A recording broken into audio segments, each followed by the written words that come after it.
I have a big challenge because much of my profession has been as a professor in higher education. Okay. So much of my time has been as a professor in higher education. And in higher education, what you normally do is you take 1 hour and still probably don't make a point.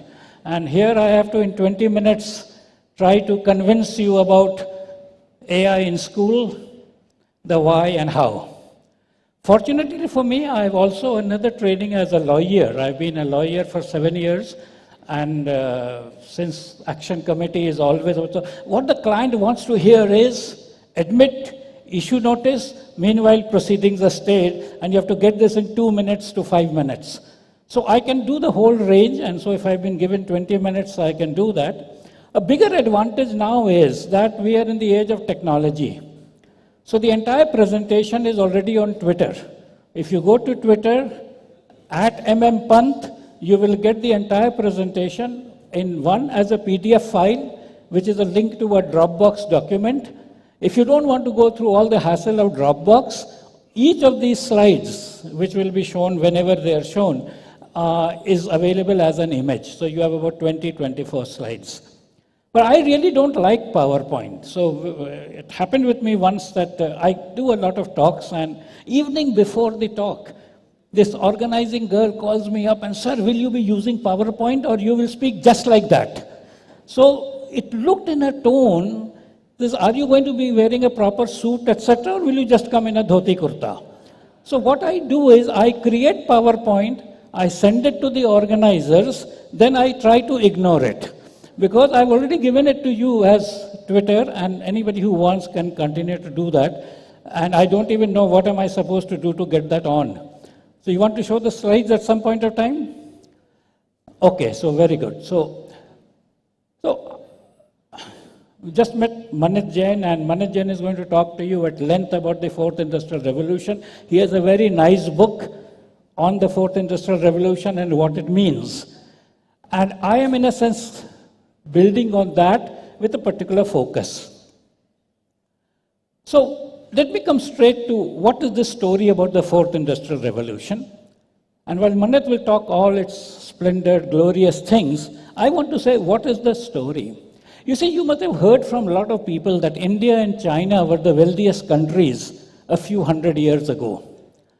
And it was not because of any other thing, except that we had a very large population.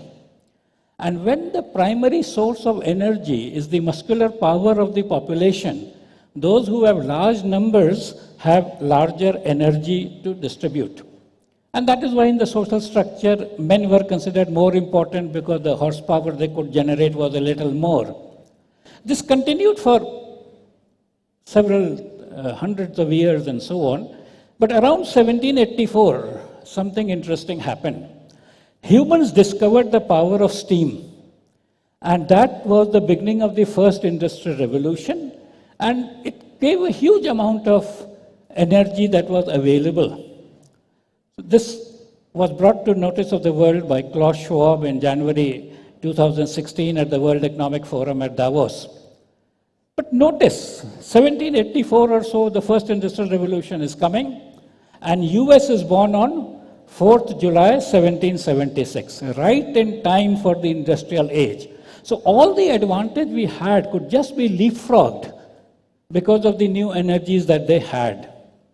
They had a much lower population, but the energy availability made the huge transformation. This went on for about 100 years. And then around 1870, something interesting happened. This guy called Edison, he invented the electric lamp. But Edison was a very interesting character. See, he was not like that tragic hero who says, "Look here, I discovered the bulb, but nobody cares for me and nobody understands. Government is not listening. Whom do? I have such a wonderful thing which will change the world." No. He said, "I have an electric bulb.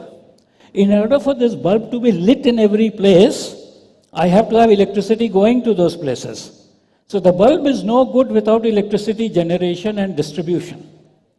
And therefore, he created what is called the General Electric Company. And he did not go to the then Minister of Power and this and that. He went to the people and said, will you invest in my company? And GE, as you know, is one of the biggest enterprises which also has migrated to present times. And Edison was the genius who did this.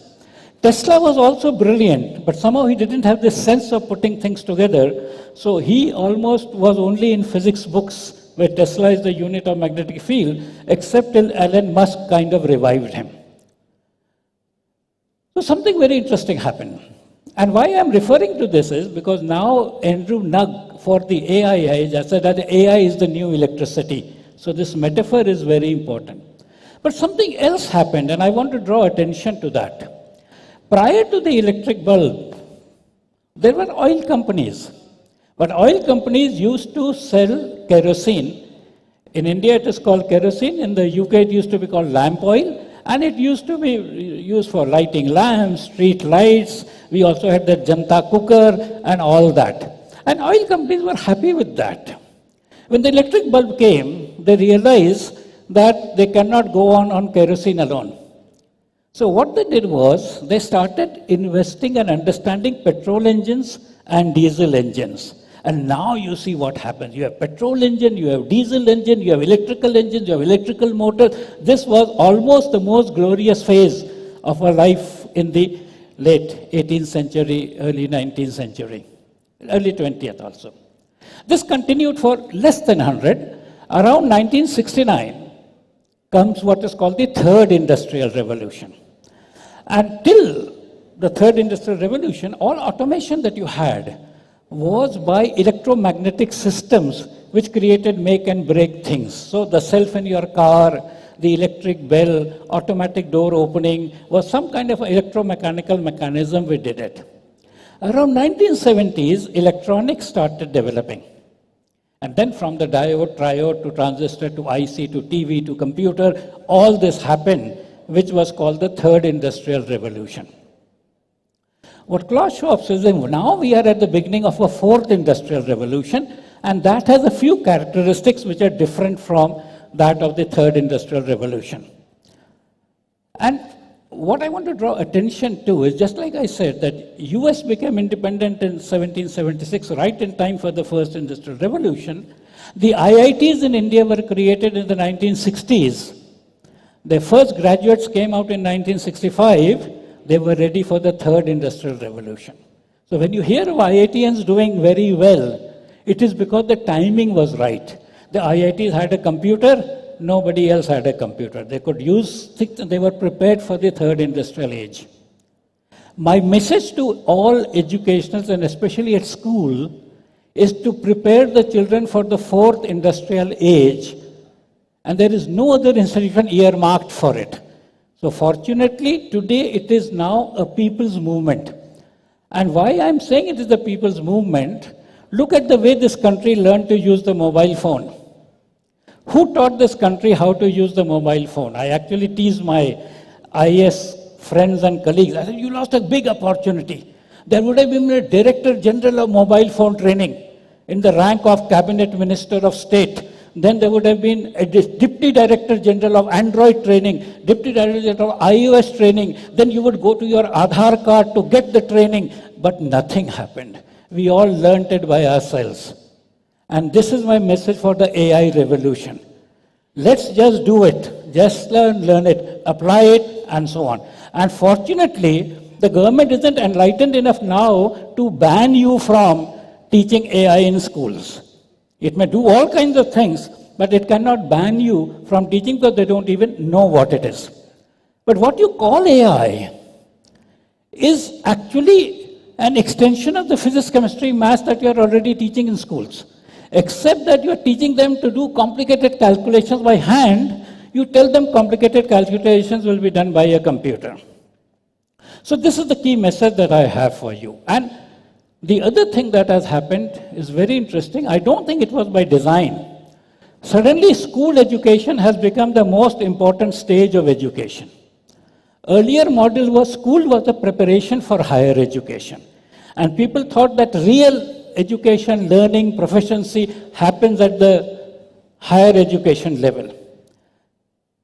As turned out, Higher education is now of very bad quality and also inaccessible. So, Bhattacharya talked about some data. So there are approximately 15 million children who pass the class 12th level every year. But there are not more than 15,000 good educational seats in higher education. You could put about 6,000 in IITs, a few in medical colleges, a few in national law schools, but not more than 15,000 good seats for higher education.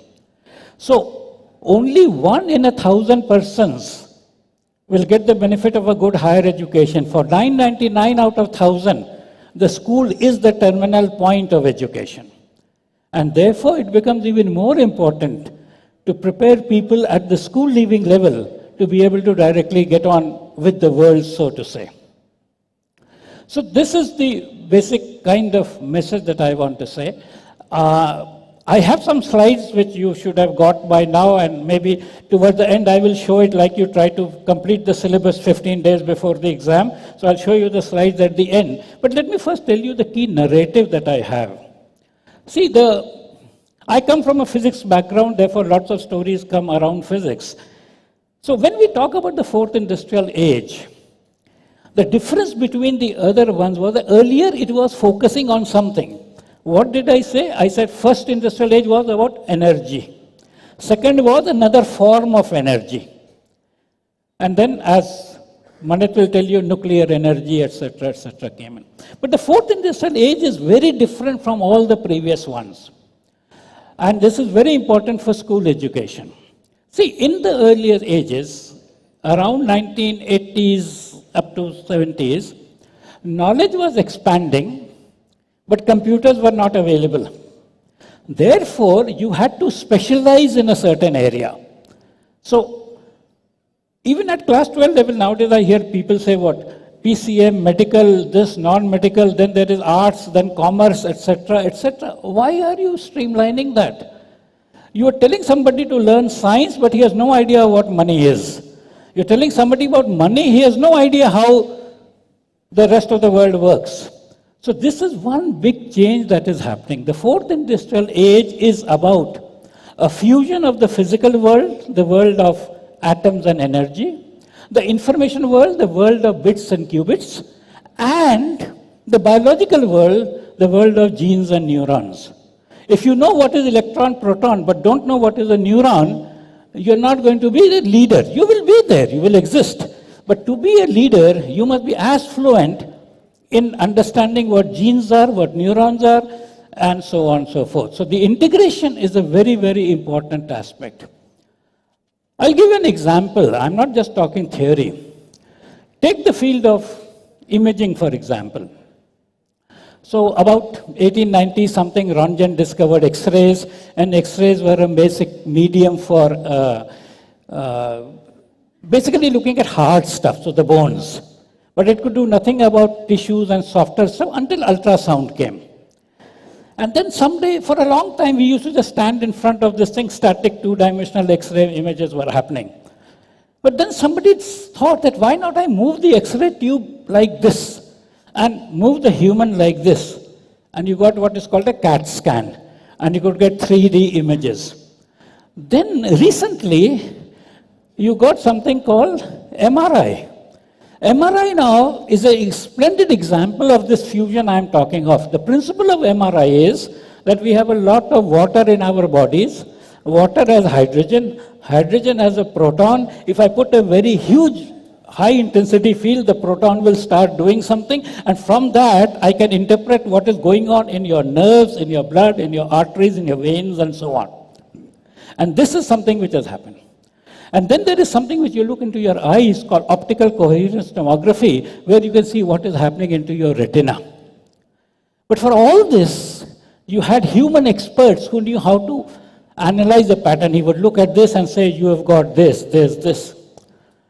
Recently, they did it in England with a set of specialists in optometry, and they found that the machine could classify the eye disorders far better than humans could. The MRI scan is interpreted by a convolutional neural network, which is the fundamental thing of image processing. So whether it is recognizing it is a cat, or recognizing your face, or a radiography, or an OCT, or an MRI, it's a convolutional neural network that is in place. Now, this is, so on one hand, radiology as a profession is gone. On the other hand, the services are available to many number of people and can almost go electronically into remote areas. So this is the thing that we are seeing. And as they say in sometimes in the wrong kind of English, you haven't seen nothing yet. That's the kind of thing that we are looking at. I see I have only a few minutes left, so I will now start taking you to the syllabus. How does this happen? This slide. Slides doesn't seem to move, the clock moves, so let me now quickly try to tell you. So what is the essential difference? So this might as well be kept here because it doesn't work. See, let me now just try to tell you what is the key difference. वो चल रहा है पर बहुत time लगा रहा है. So the point is very simple. Let me quickly say what is AI and what is new about AI. Andrew Nagar said AI is the new electricity, it will pervade everywhere. See, before the computer age, we still had books and ledgers and documents and so on where we stored information. We could retrieve information by reading those documents, looking at those various tables and ledgers and stocks.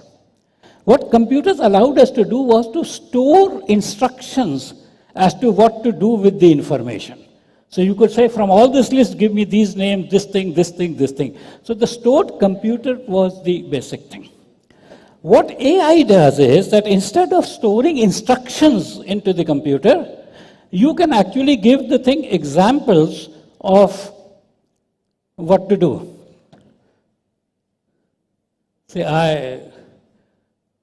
Okay, so let me now quickly do this. So statutory warning. Many car mirrors now have objects are closer than you think. AI is closer than you think. In 2016, 2017, in fact, sometimes you're using AI, you don't even know it. When you're using Siri, Cortana, Google Maps, etc., you're using AI, you don't even know it. इसका कोई भरोसा नहीं है कि कहाँ जाता है.